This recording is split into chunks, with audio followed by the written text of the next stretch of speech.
Dan Kenner with another episode of The Casual Author. Today is Tuesday, April 18th, 2023, as I record this. This is episode number 73 of the podcast.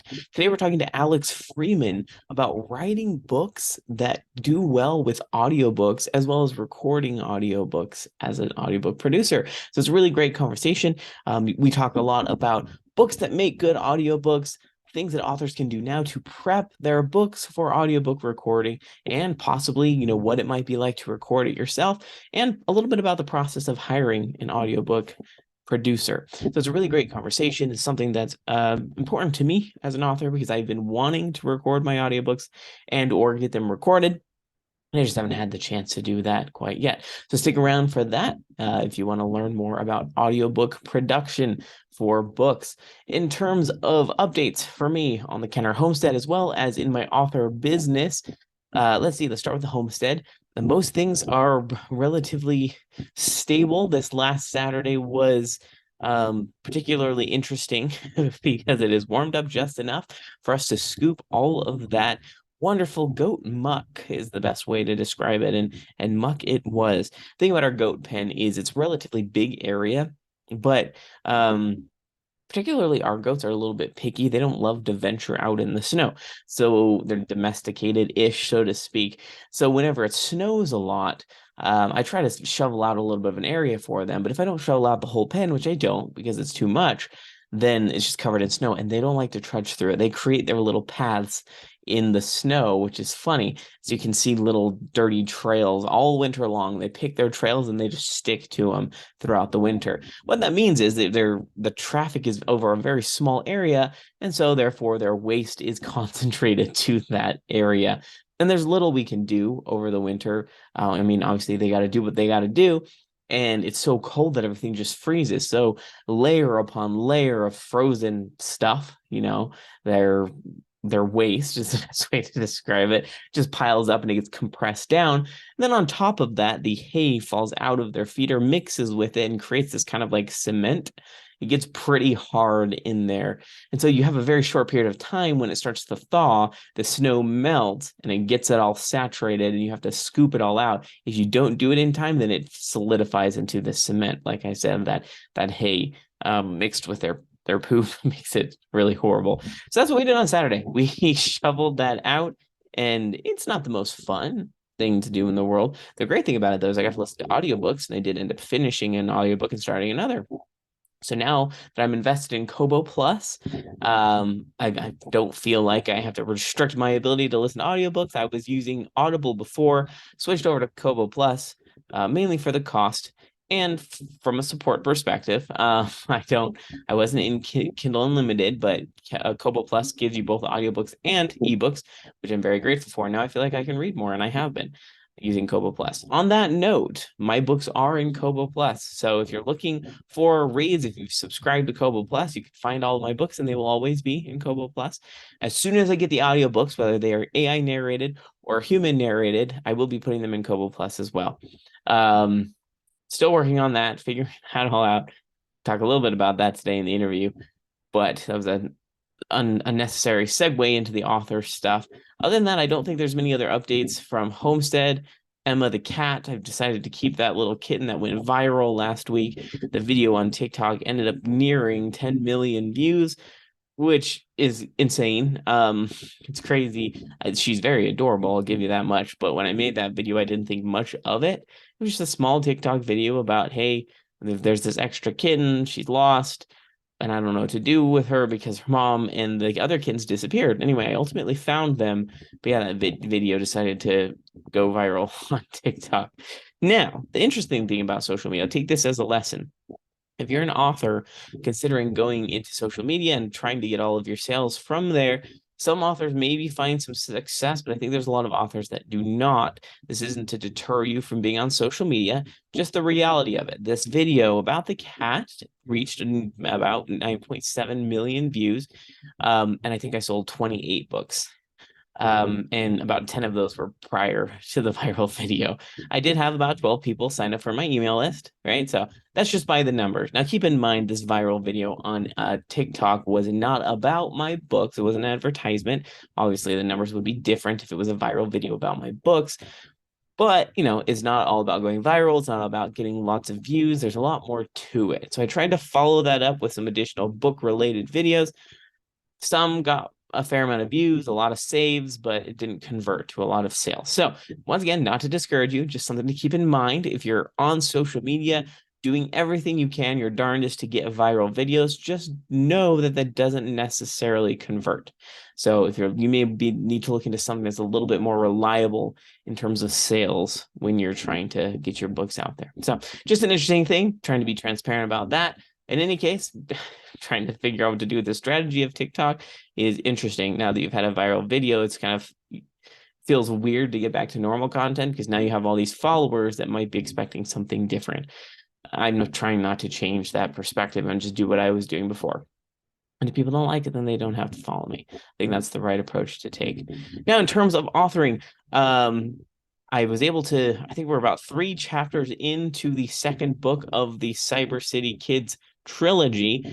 We got all 3 covers back. I've only revealed the first cover on Instagram. I made a TikTok video about it. So if you want to take a look at those, you can see the cover. I'll be sharing it with my email list as well. But looking forward to continuing writing that story. It is now in my co-author's ball court. Right now, she's writing her chapter. Then she'll pass it back to me. And of course, we will resume the back and forth. I wrote the first 3 chapters of this book just by nature of that character. The POV that I'm writing began the second book, setting things up for Passover. So there's that. And then Dragon Blooded is moving along at a pretty good clip. It looks like we are at about 57,000 words now. So making good progress there. I was hoping to make it a little bit more 60, closer to 60 by the end of this week. Unforeseen circumstances prevented me from doing that, but here we are. We're the casual author on purpose because you have to have a casual approach when you've got a lot going on in your life. And I do have a lot going on. Regardless, I'm still happy with where it's going. I do think that I'm definitely past halfway. I do think I'm going to be able to wrap it up in around 90,000 words total. Not 90,000 words more, which will be great. And then I'll probably launch into book 2, considering just writing the whole book series, getting it out of the way, and then addressing the editing later. Editing is not my favorite part. I know it needs to happen, but I figured getting the story all out there, I'm trying something new. Whereas with the Library Chronicles, I wrote the first one, edited it, published it. Wrote the second one, edited, published it, and so on and so forth.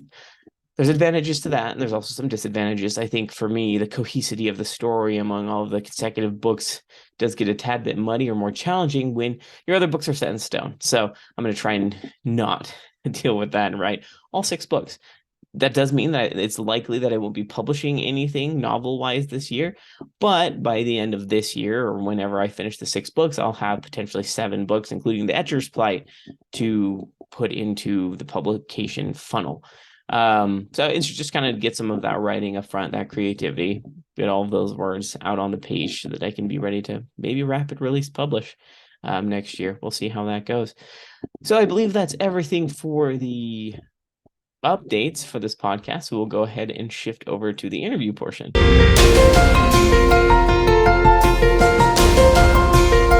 Hey, Alex, how are you today? Good. How's it going, Dan? Doing very well. I'm thrilled to talk to an audiobook producer. I have talked to them in the past, and I always love hearing from you. Your insights on audiobooks and production and the process to me is absolutely insane. It's amazing. Before we get into that, how long have you been doing what you do, producing audiobooks?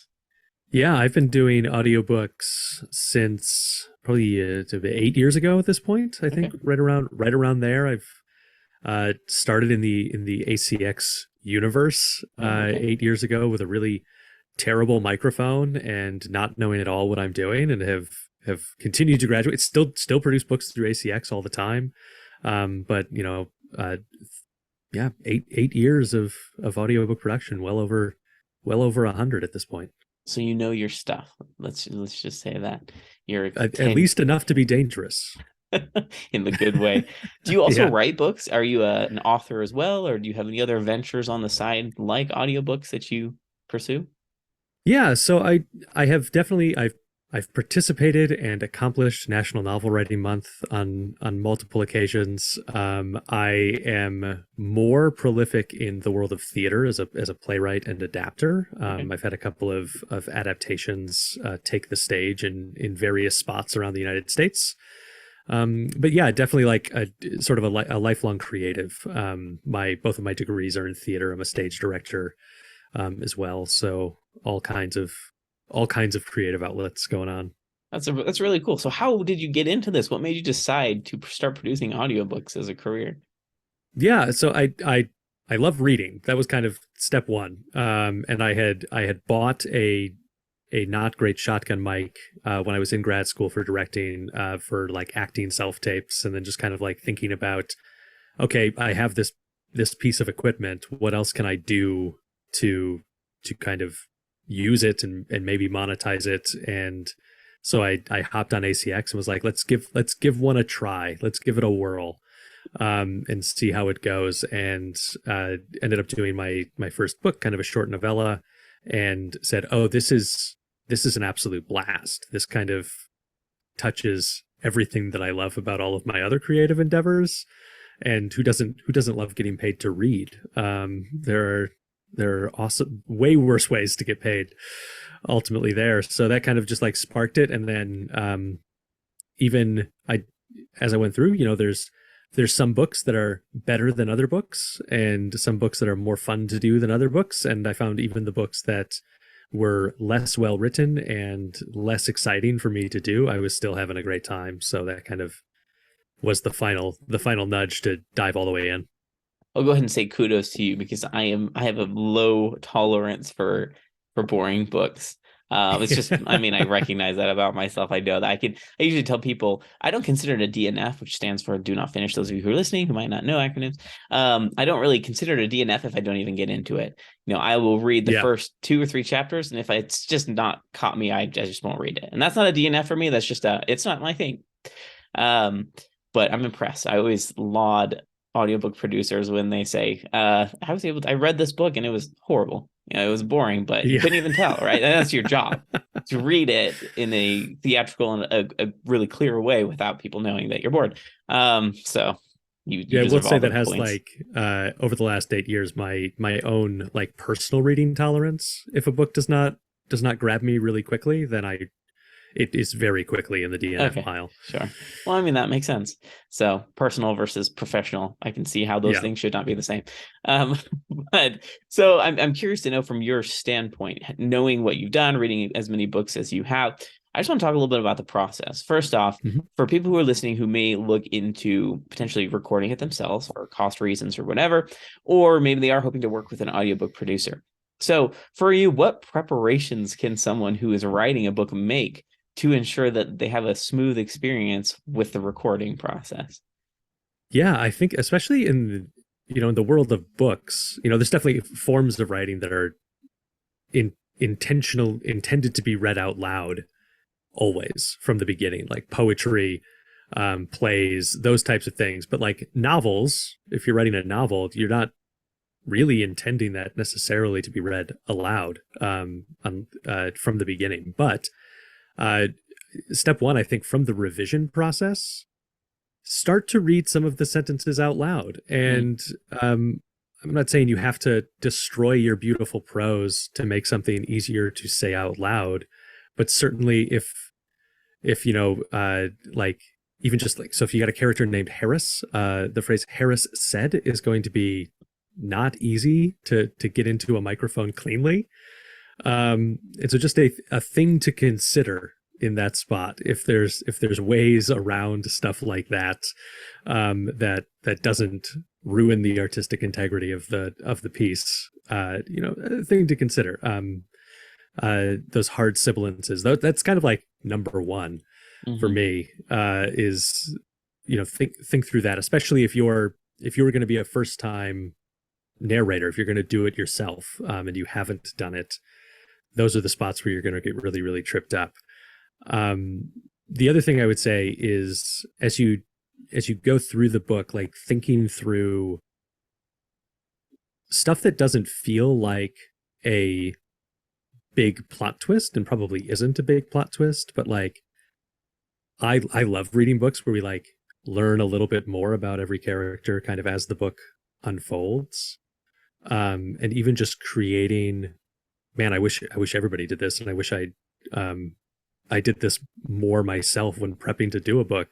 But like having that character document about your characters, like biography, things that we learn about the character throughout the book, because there's certainly like, as I'm prepping a book for the first time, as I go through it, that there are going to be details about characters that I miss that first time through, that certainly exist, and then like maybe that messes up the way I inflect a line early in the book because I missed or forgot that, oh, later in the book we learn X about this character, and that kind of influences the way that they talk about chocolate cake.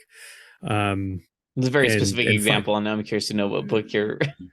No, that was just like, I mean, that's like, I guess that was just my go-to example of what's a detail that plot-wise, ultimately, like thematic understanding of the book, like doesn't matter, but is important from a character perspective, and it is important from a breathing life into that character, especially as you're about to be juggling upwards of 50 characters sometimes in books that like have, that have a total of like 7 sentences, but like those 7 sentences, you have to give them full life, Yep. I mean, that is impressive. You have backgrounds in theater, and it's clear that audiobook producers there's theater in it, right? I mean, there's characterization, you need to understand relationships to some degree and emotions and whatnot, which I think is amazing when someone has the time and the abilities to do that. So in your recommendation for having character sheets, is that something that you ask for as an audio producer? Do you say, send me the manuscript and character sheets?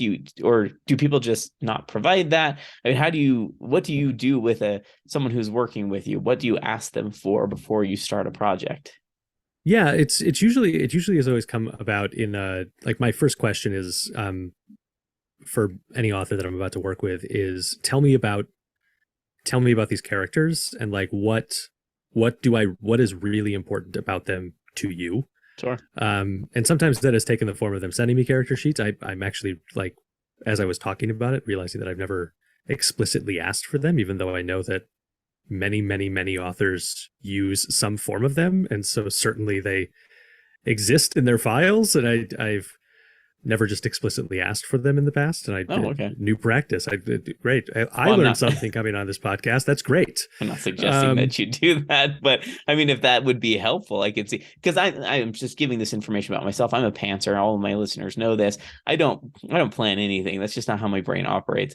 I start with an idea. The characters they flesh out and become who they are over time. What that often means is I have to go back to the beginning and adjust some of that phrasing, knowing what I know about them by the end of the book, which I'm fine with. That doesn't bother me. But I don't have character sheets. The characters become who they are as a part of the story. And so if you were to ask me, I would say I could answer the question verbally. Hey, X character is this way because of past trauma or whatever, yada, yada. But none of it's formal. It's all from my head, and I don't document anything. I do not recommend that. Anybody listening, document stuff, please. I don't. I know this about myself. I never take the time to do it. I never have. And I know I probably won't change. But knowing that, hearing from you, it's good to know this information about the characters. I haven't produced audiobooks for mine yet. I want to. It's one of those things that there's a cost barrier to it, which we'll get to it a little bit later. But knowing ahead of time that I need to be prepared to answer these questions, or at least give the narrator these answers, is helpful. Are there any other considerations like characters or word flow? Should we be thinking about how it sounds as we're writing it, or do you think that would inhibit the writing process? Yeah, I don't think you need to go quite that far in thinking about that, and that's why I sort of suggest that coming in the revision process, and only in general, most narrators are going to be able to handle most things that you throw at them. There are just certainly phrases that become tricky.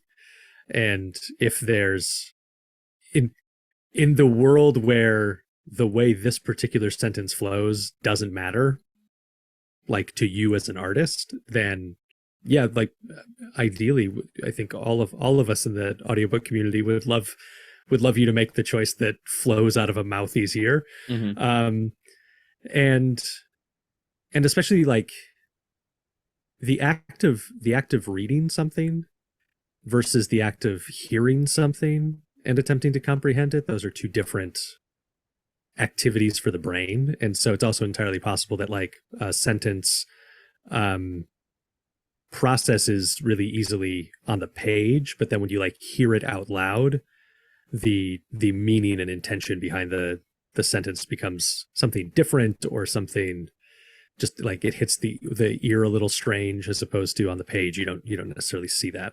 Mm-hmm. It's a really interesting thing because so I'm a linguistics person. I studied linguistics in college. I love languages. It's just, human conversation is my thing. I love it. But I think it's for me, there's somewhat of a worry of micro inflections and Mm-hmm. getting those right. And so I'm probably way too nitpicky. I don't want to make an audiobook narrator bang their head against the wall because I'm too picky, right? But it's how do you recognize the author's intent in phrasing? Do you find yourself having to be on calls with them or emails or exchange conversations about, hey, these few phrases based on the context of the story, this is what I believe the inflection should be? Or do you get to the editing phase? Do they listen to it and say, oh, hey, Alex, you missed the point on this phrase. Can you re-record it? How does the revision process look like on that front?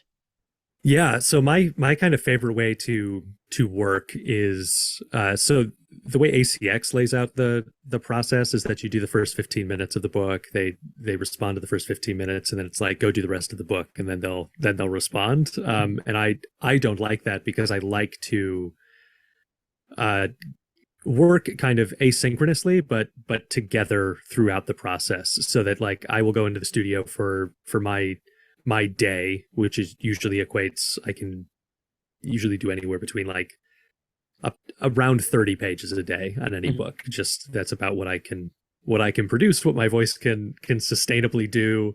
And my own, like, I will be exhausted afterwards, and what happens after that is not going to be any good. And so going into that process, I then love to make sure that we either like leave a day between sessions, but that we can get ongoing feedback as the book goes, especially in those early places in the book. And one thing I also talk about, I'm like, okay, are there any spots in the book that are like hyper important to you that we get exactly right? Let's Hmm. do those first. So that we can like really take the time. We don't feel like we're rushing. We don't feel like any of that's happened. Very, very rarely are there any spots that anybody is like, okay, yeah, let's do the climax day one.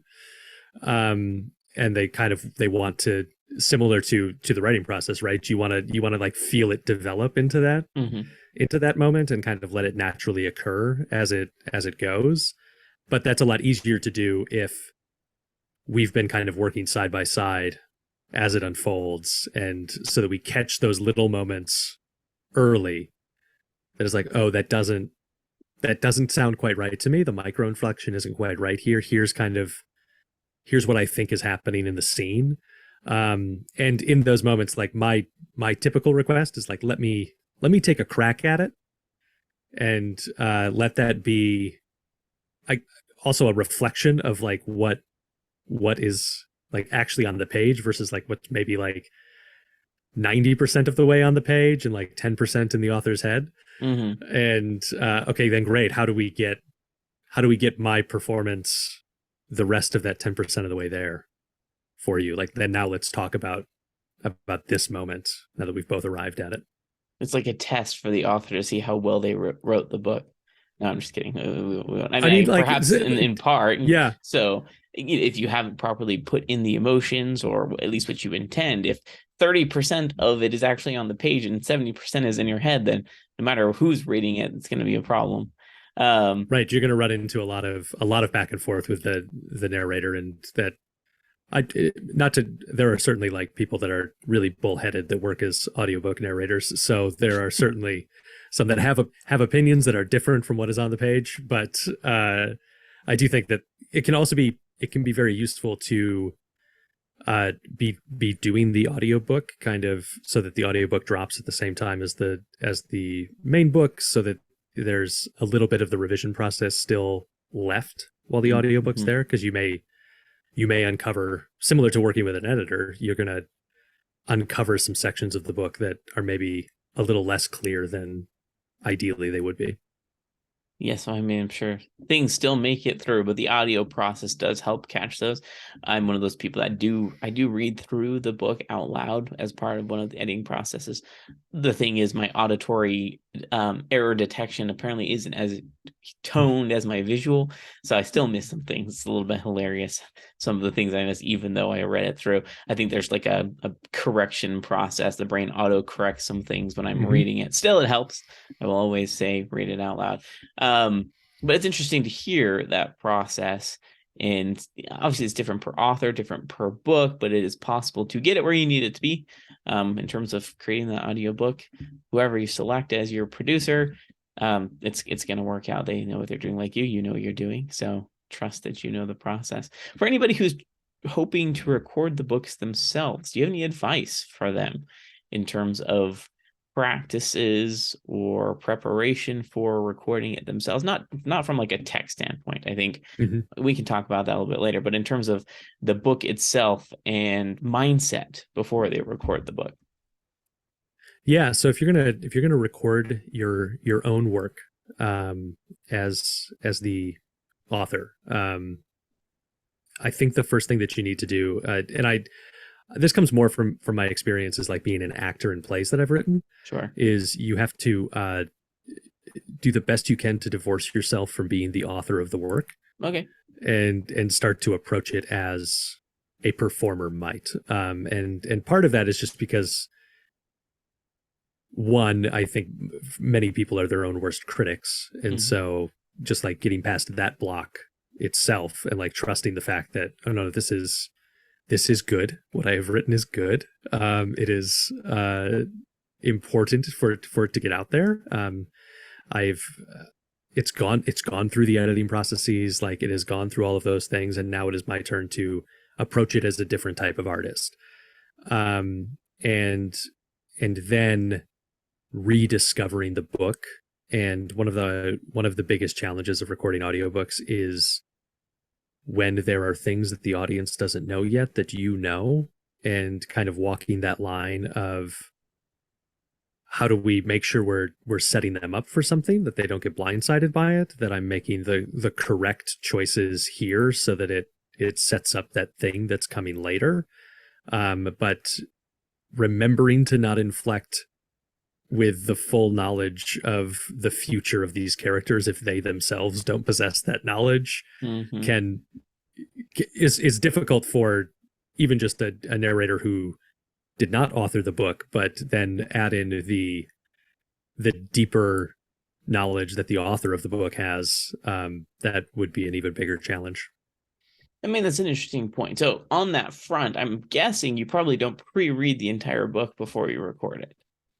Yeah, it's certainly not a deep read. It's definitely like a skim, like a skim. and a yeah, like so that I know the major plot points of the book. I know the relationship, the rough relationship trajectory of all the characters, and a lot of that also comes out in conversation with the author and prep to do the book. But I do try and keep myself a little bit surprised as we go. I want to learn things as the characters learn things.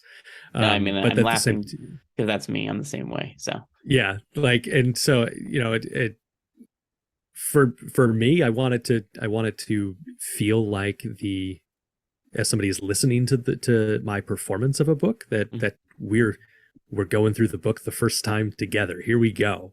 Let's discover this book together as we go through. And then obviously there's certain reasons why that's not fully possible, because you could create a whole accent for a character that is from an entirely different part of the world than you made an early decision about. The accents are a really challenging thing. I tried to display accents and using conventions and spelling, and I know I'm sure that would be a nightmare for an audiobook recorder, but that's down the road. We'll figure that out at some point. So what about audio profiling? So I've seen various audiobook producers create voice files for each of the Mm-hmm. characters. Is that something that the author can aid you with by recording themselves and an example of what they're looking for, or is that just something that you talk to them about, get an idea of what the character should sound like, and then you record them themselves, or do you even record them at all? Is that something that you employ in your work? Yeah, so I tend to I don't necessarily create full voice files, but I Mhm. do make note of where that character has spoken in the past, so that especially if they're a character that doesn't appear frequently, like obviously the main character I don't really All right. need one for because I'm in their voice most of the time. Mhm. But yeah, characters that appear like every 45 pages, I make note of kind of like what time in the file that they speak, so that as they appear again, I can go back and listen and be like, okay, how did they sound in that last chapter that they appeared? And then like certainly, yeah, like if uh one author I've been working with recently, it's a hockey series, and so Hmm. there's hockey players from various different, and they've been sending me interviews of current NHL hockey players that they're like, I picture it sort of like Henrik Lindqvist, for example, like, and so here's an interview clip with him that this sort of sounds right, and then kind of working off of that. So it depends author by author, and then especially when you're working in like science fiction and fantasy, where the languages and the accents could could be based on things that exist in this world, or could be entirely inventions of the author. Like getting them to just do like an iPhone recording of them saying some of the words, and or kind of giving you the inspiration in their head for the accent, to then kind of work back and forth to create what that actual sound is. And it's just, I mean, just trying not to laugh at myself, imagining me trying to read some of these accents. What's in your head often does not sound like what comes out of my Yeah. mouth, at least for me. And so it would provide a unique challenge for me in terms of I used some really interesting spelling conventions that my editor was very patient with to try to make consistent throughout the whole book. We were able to do it and it worked out great. But for some reason, I decided it would be fun to have varying levels of accent based on how do I say this, like prestige and like Oh education yeah. level throughout the book, which to her, she was just like, this is insane. I don't know why you bothered doing this. And for me, I hide my pantser, so I didn't really plan it. She would ask me why X person's accent is spelled certain words one way and another person's accent is spelled differently. I said, well, he has a thicker accent than this other person. And she's just like, wow, okay, we can work with that. But I was just impressed because, I mean, you're experienced, right? I'm going to use the example of a cover artist. When I went into working with the cover artist for my book, I put a level of trust on them, which they did. Mm-hmm. They delivered perfectly. And I imagine you could do the same thing, where I said, look, this is what I'm imagining. I'll describe it a little bit, what I'm looking for. And then they came back with something that was even more beautiful than I expected, right? Because I don't have perhaps the perfect image in my mind. And same with an audiobook. I maybe don't have the exact sound in my mind of what this person might be Mm-hmm. like because I'm a visual creator. Right? I'm creating with words. Um, I would feel totally comfortable sending a book to someone like you and saying, use some creative liberty, right? Here's about the person, you see the types of things they're saying. For you, how would this person sound? And I'm confident that you would probably come up with something amazing because you're experienced in this. You're in the audio world. So I think, maybe not putting the full onus on you and give you information, but trusting that you know what you're doing. And you'll be able to Yeah, and I produce think that something amazing. that's a really important. I mean, even like to further the cover art example, right? A cover art is an adaptation of the book Mhm. in some form. Obviously not the full book in one image, because that's, I mean, a picture is worth 1,000 words. So, Right. but Maybe not similarly, like an audio, 150,000 words, but yeah, exactly. You need 150 images. The an audiobook is an adaptation of the book product, and I think that thought process sometimes gets lost, mhm. um, in my experience. That like, oh no, we're not. This is not a direct audio copy. Like, and I Right. think that's, as we, not that we need to dive into the world of AI narrators. Like, that's when you listen to an AI narrator, that is kind of what they're doing. And there's certainly there's certainly a place for that, right? Like not every book can get a full audiobook adaptation made for various reasons. And there are accessibility reasons why the audio version of a book should exist and be accessible beyond this other artistic form. And so like, but when you're working with a narrator, when you're working with a producer, there is, now we're making an adaptation. And so now we can make creative artistic choices about how we deal with things like those accents. Like how do we actually incorporate that from an auditory perspective? There's one way it's done visually in the book. What does that mean to do it when they don't have a visual in front of them? Absolutely. Yeah.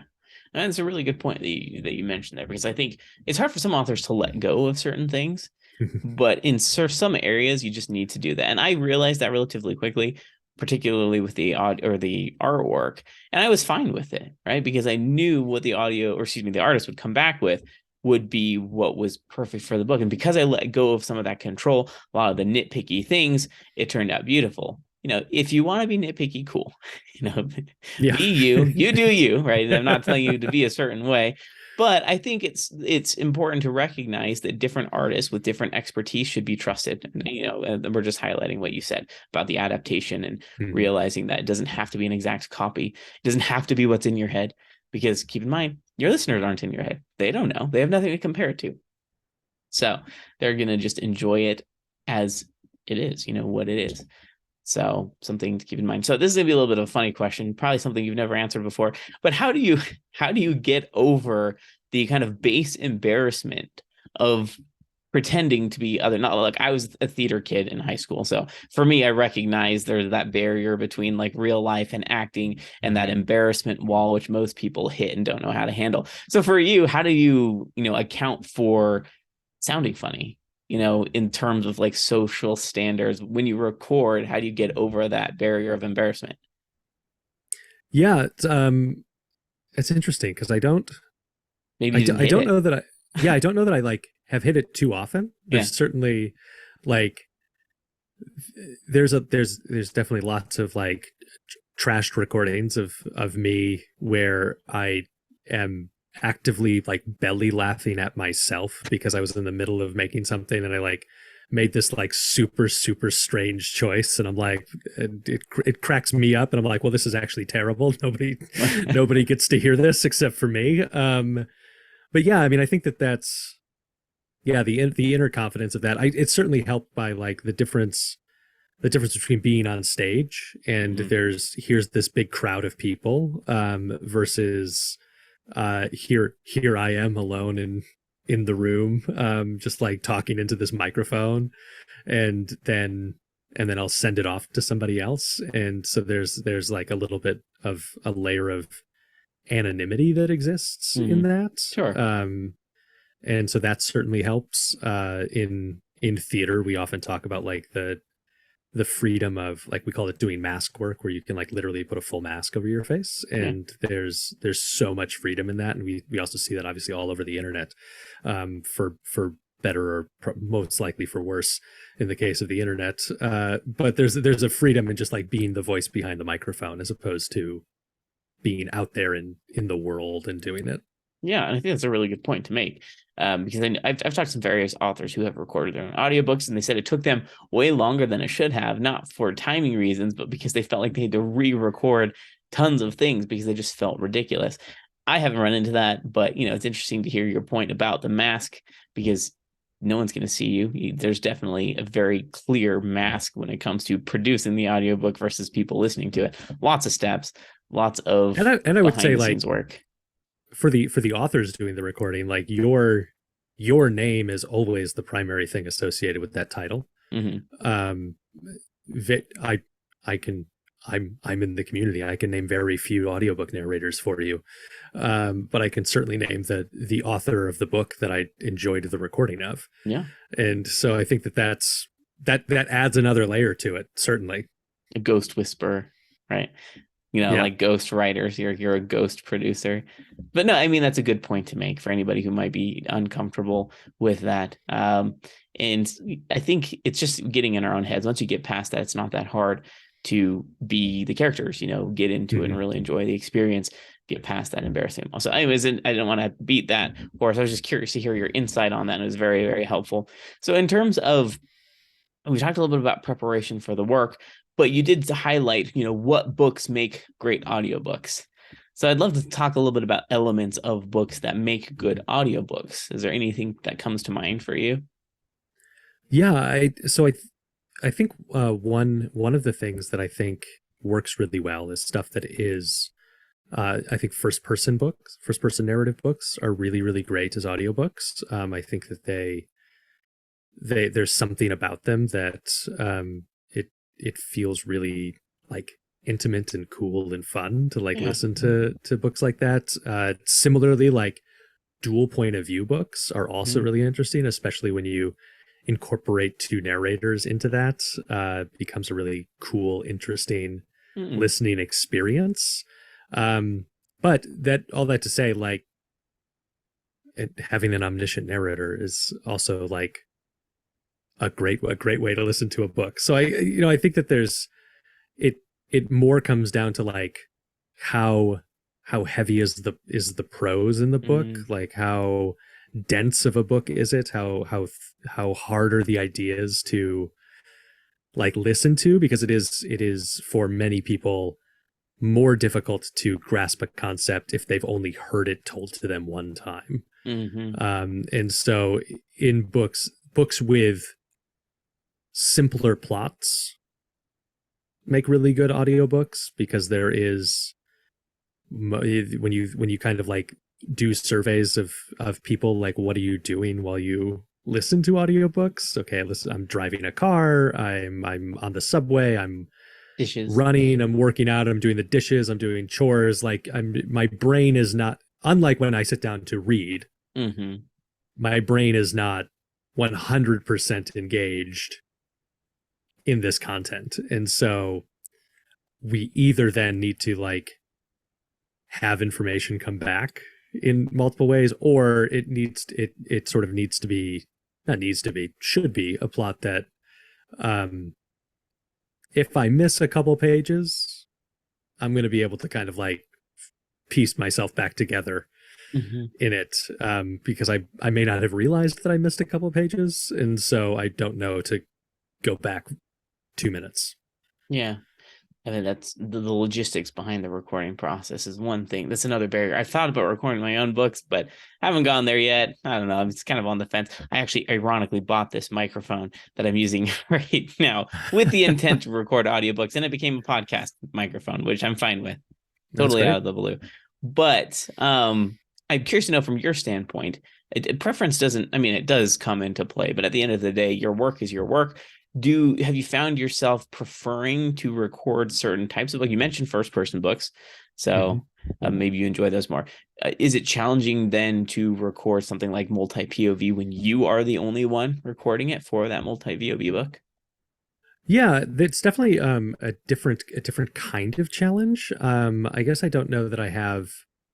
Yeah, first person's really fun, especially like uh, doing a the voice of a spy book series, the Okay. Nathan Grant novels that are uh, sort of first person, and that's super fun because I get to be a spy, and so like that's really, really, really fun. I also love to do nonfiction books. Those are really Okay. great because those are very interesting. They're usually, uh, a little bit quicker to do, just because there's in general like less characters, and it's more about like give an interesting presentation for me as the narrator there. So it's a little bit less uh, heavy of a lift on myself as a performer, because it's like, okay, this is the tone of the book. Great, let's now we go for 300 pages. Yeah, I can see that. That's an interesting point. I asked because my books, coincidentally, so I've got two sides of the coin. I do write first person books, where necessary. A lot of the YA books that I write are first person, because that's kind of the genre, Yeah. YA, fantasy, sci-fi, whatever. It's first person. It's just what you do.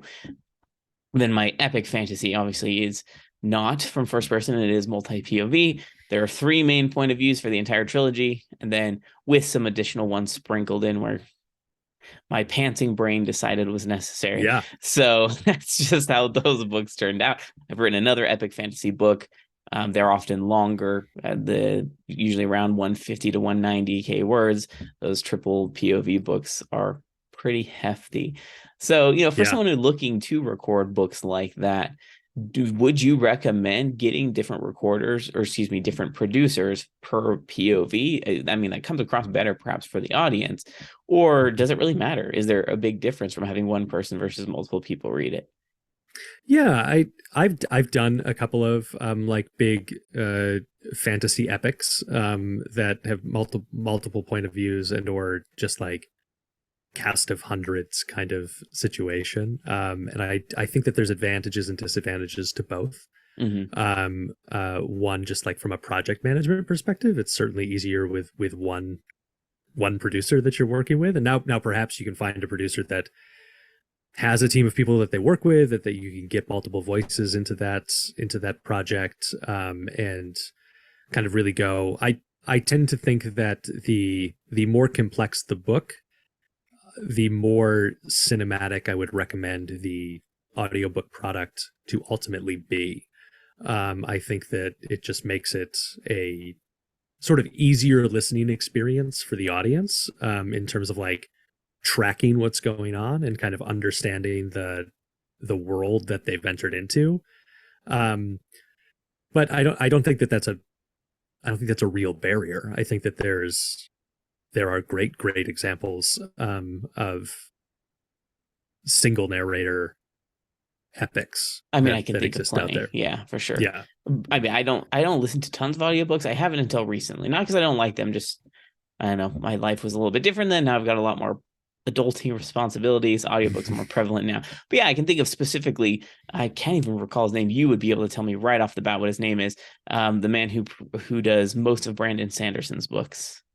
What's his it's Oh, on the tip of my tongue. He's yeah. very As famous. soon as somebody He's says it, he's great at what he does. Anyway, the Mistborn books I'm using as an example because there are multiple POVs there. He switches from even female to male, and it's just incredible. It's yeah. hard to even tell that it's one person doing it. But then I have also listened to some books where it's not as great. Mm-hmm. I don't want to call it out because I don't want to make anybody feel bad, but you do kind of get used to it. So I was listening to it's a really big sci-fi series, and it honestly took about 2 books into the series before I kind of understood what they were doing. There wasn't enough differentiation from the one voice to the other voices in the POVs, Mm-hmm. but I kind of learned the nuances and I got into it. But yeah, I'm assuming that takes practice.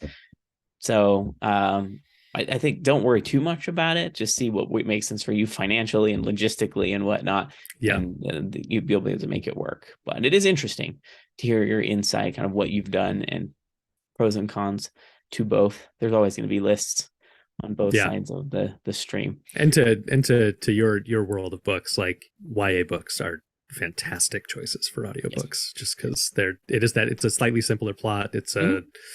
And it's that first person, and it's I mean, it's probably one of the best genres out there.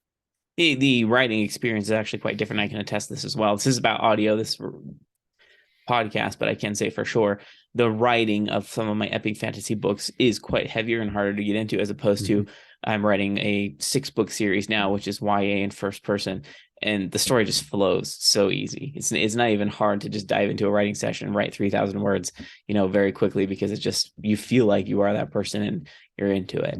So I imagine it's the same experience for an audiobook producer. Yeah, this is entirely anecdotal based on this conversation, but I would be surprised if this wasn't true, but I would guess the easier the section of the piece was for you to write, the easier it's going to be for the narrator Oh, interesting. to narrate as well. Like I feel like those probably go hand in hand. Like if it That was is a an interesting laborious point. writing process, it's probably going to be a laborious recording process to like really get it right. Probably a laborious process for editing too, but that is a different Yeah. conversation. So editing is not my forte. I don't love it, but you got to do what you got to do. So, any last things, any last pieces of advice or considerations for someone hoping to produce their books and audiobook? Yeah, I think the biggest thing I would say is like just start reaching out to narrators, even if you're just looking for advice on how to get started recording your own books for yourself. I've found the audiobook community to be a very supportive community. It is a general rule, and we're all certainly looking to help. I'm certainly looking to help. Like, feel free to reach out to me. I'm happy to answer any and all questions that people may have about putting together audiobooks. So, in that vein, where can people find more information about you and the work Yeah, that you do? Yeah, you can head over to my website, asfreeman.net. That's going to be your best single source of information about me and what I'm working on. You can also find me on Instagram. I'm Alex_S_Freeman. There, I have a Disney TikTok, which has nothing to do with audiobooks, but I guess you can find me on TikTok too. Oh, TikTok. We won't get into that. I'll put all of these in the show notes so that you'll be able to find all of these links where you need them. But thanks so much for your time. This has been great. Yeah, thanks, Dan.